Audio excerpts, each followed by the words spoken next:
What's up and welcome to My Point of View. I am your fat and opinionated host, and I know it is getting late. I don't know when you're watching this video, but I will be releasing this video kind of late at night. But I have some information here that I do not want to wait until tomorrow morning to unpack for you all, because Jason Kohburger's lawyer, or his public defender, whatever you want to call it, he spoke with some reporters, and there's a lot of information that has been revealed here. I had a question, I was questioning if Bryan Kohburger would keep the same public defender or if his family would get him a paid lawyer. And it appears that his family's like in shock right now. This is at least what Bryan's public defender is saying. His family's in like a state of shock, and they do not have enough money to pay for an attorney. Now, I'm not sure of the Kohburgers' financial situation.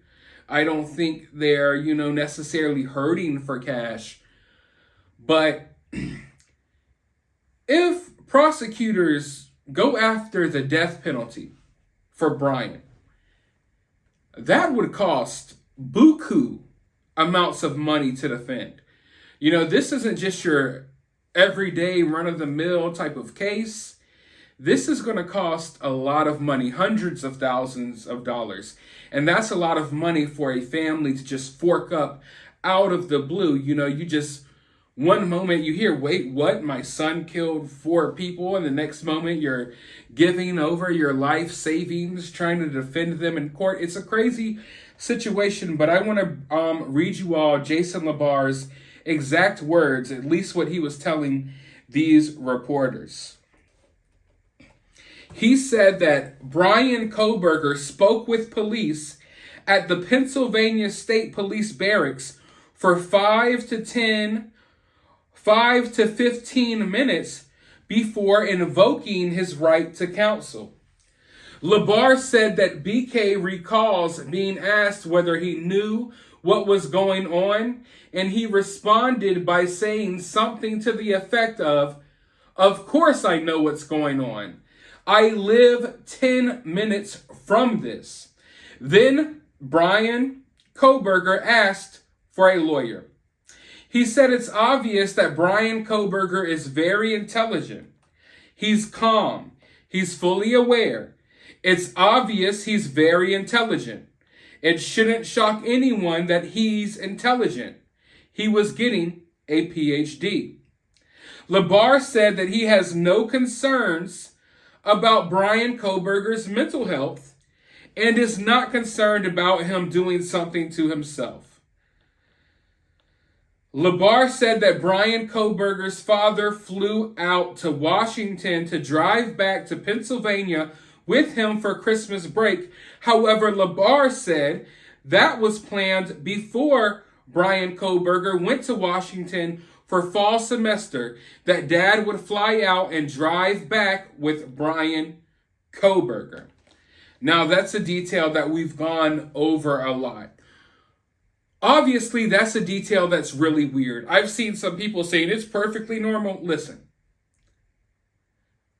If you're an investigator and you're looking at a case like this and you see someone make the asinine decision of buying a plane ticket to fly across country, to drive back across country, just for your son to leave in a few days and drive back across country by himself, that's a very odd thing to do. I know people have been saying maybe it's father-son bonding time and things like that. I get it. I totally get that. But you have to understand, it's not like Bryan was moving. It's not like Bryan needed help. No. Bryan's father flew from Pennsylvania to Washington just so they could drive back to Pennsylvania together. Knowing, and he told this to a mechanic, that he was not going to accompany Bryan on his trip back home across the country. For all of that, they could have bought Bryan a round-trip ticket, and it would have been over. Bryan wasn't even staying with his parents that long. Bryan was going to return home or to return back to Washington right after the holidays. So that's a very odd situation. And even Bryan's attorney knows that that is an odd situation. That's why he was sure to say this, that, oh, this was something that was already planned before anyone knew anything about what happened with the Idaho 4. Now, is Bryan's attorney or is his public defender telling the truth? Is llers telling the truth? Who knows? Of course, he's not going to come out and say, yeah, this happened and that happened. Of course not. I'm not here to tell you that Bryan's father knew that something was going down here or knew that Bryan did something. I think personally that maybe Bryan came up with some type of weird story as to why he needed to travel this way. Because they were looking for Bryan's car and Bryan wanted to get the hell out of town more than likely. That's my opinion. And I think it's weird that Bryan's dad flew from Pennsylvania to a location that was 10 minutes away from this crime to drive all the way across country in a vehicle that matched the exact description of the vehicle that law enforcement was looking for. Now, we cannot assume that just because we know about this case, that Bryan's father knows about this case. Plenty of people have no idea that this case is even a thing. But if you're looking at the news, if you're listening to the news on the radio, if you're pulling up the news on your phone, if you're on social media, chances are you've seen something about this case. I've talked to people, I know people who know about this case, who just know about it not from me talking about it, but just from seeing things on TikTok or Facebook or what have you. And just the other day, I was driving with the news on in my car, and they were talking about it on the news over the radio. So it's a weird situation. Bryan's lawyer knows that it's a weird situation. I understand we could all say maybe it's, this, that, and the third. Okay, but it's something that investigators are going to question. And it's not off the wall to question that. I've seen people like, why are you questioning this? This is nothing. No, it's a big deal that investigators are going to look at. And that's why the lawyer made it his priority to go ahead and put this out there. That no, this happened before the crimes were even committed. They already planned this out. And that very well much might be the case. I am not saying that it is not the case.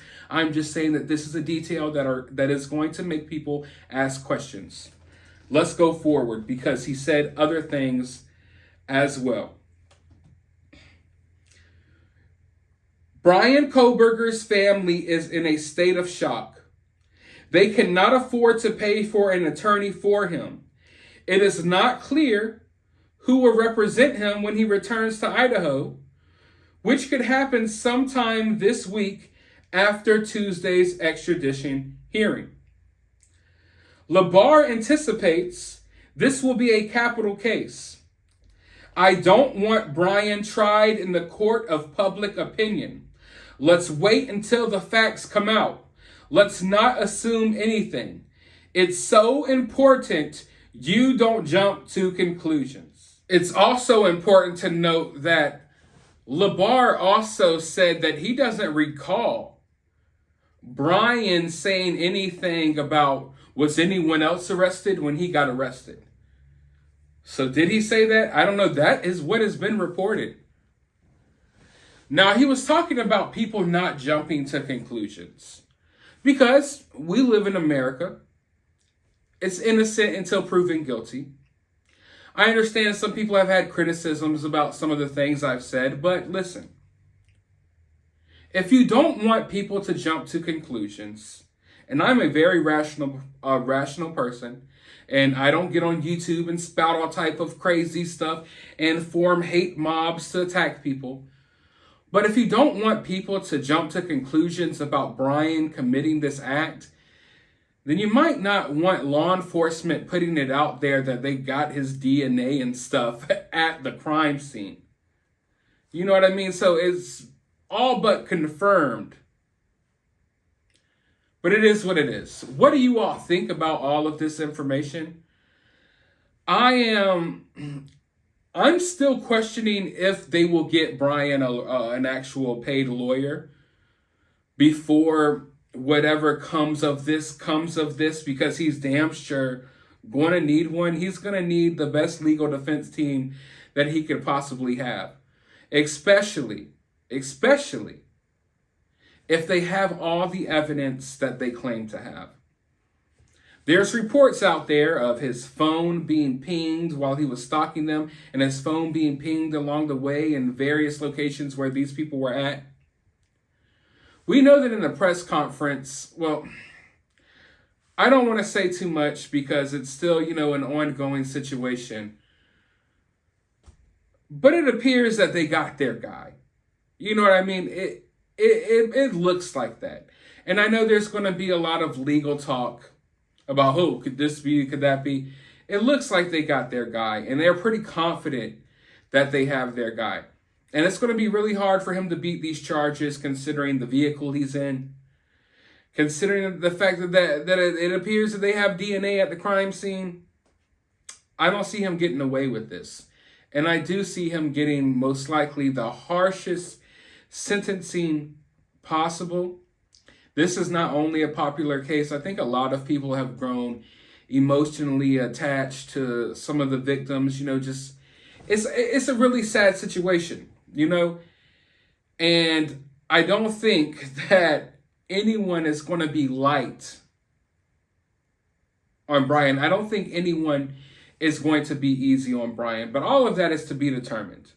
We now know what Bryan's attorney has to say. I'm sure we're going to hear more information going forward.